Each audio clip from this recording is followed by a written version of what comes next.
Hi viewers, welcome back to my channel. আমি beauty. আজকে আপনাদের সাথে শেয়ার করব পারফেক্টভাবে বাইম মাছের বোনা রেসিপি। মাছ তো আমরা সবাই রান্না করতে পারি, কিন্তু কোন মাছ কিভাবে রান্না করলে সবচেয়ে বেশি স্বাদ হয় সেটা জানি না। অনেক প্রজাতি বড় বড় মাছ আছে, সেগুলোকে বিভিন্ন কৌশল অবলম্বন করে রান্না করলে অনেক সুস্বাদু হয়। তো আজকে আমি বড় বাইম মাছকে বিশেষ পদ্ধতিতে রান্না করে দেখাবো। প্রথমে একটি প্যানে আমি 1 টেবিল চামচ তেল দিয়ে দেব।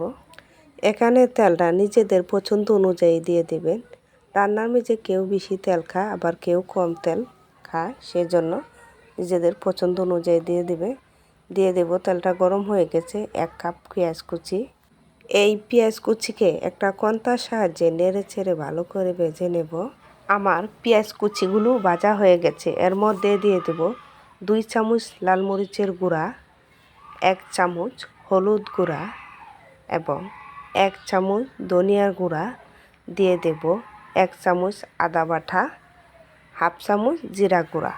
এই মশলাগুলোকে একত্রে কন্তার সাহায্যে ভালো করে মিশিয়ে নেব। মশলা যত কষানো হবে তরকারির স্বাদ তত বৃদ্ধি পাবে। পরিমাণ মতো পানি দিয়ে আমি ভালো করে কষিয়ে নেব।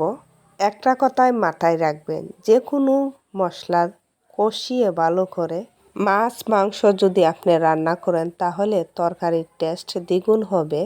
এর মধ্যে দিয়ে দিব আমি বাইম মাছের টুকরোগুলো আমি কেটে ধুয়ে রেখেছিলাম। দিয়ে দেব 5 থেকে 6টা আস্ত কাঁচামরিচ। আমি একটি কন্তার সাহায্যে ভালো করে মিশিয়ে নেব মশলার সাথে মাছগুলোকে। মশলাগুলো যাতে করে মাছের গায়ে লেগে থাকে সেই জন্য ভালো করে মিশিয়ে দেব। আমার চুলার হিট কিন্তু লো হিটে আছে। কষানোর সময় অবশ্যই চুলার হিটটা লো হিটে রাখবেন, তা না হলে মশলাগুলো লেগে পুড়ে যাবে। এখন এর মধ্যে দিয়ে দিব আমি ধনিয়া পাতার কুচি। ধনিয়া পাতার কুচি দিয়ে ভালো করে নেড়ে ছেড়ে ভালো করে মিশিয়ে নেব। ভিউয়ার্স, দেখতেই পাচ্ছেন আমি ধৈর্য সহকারে অনেকক্ষণ সময় নিয়ে এই মাছগুলোকে কষিয়ে নিয়েছি। এখন এর মধ্যে 2 কাপ পানি দিয়ে দিব। এখন 8 থেকে 10 মিনিট হাই হিটে রান্না করলে তরকারি রেডি হয়ে যাবে বাইম মাছের বোনা। আমি কিন্তু শেষে লবণটা দিই, আমার এটা অভ্যাস। আমার ভিডিওটি যদি ভালো লাগে থাকে অবশ্যই বাসায় একবার হলেও ট্রাই করে দেবেন। ধন্যবাদ।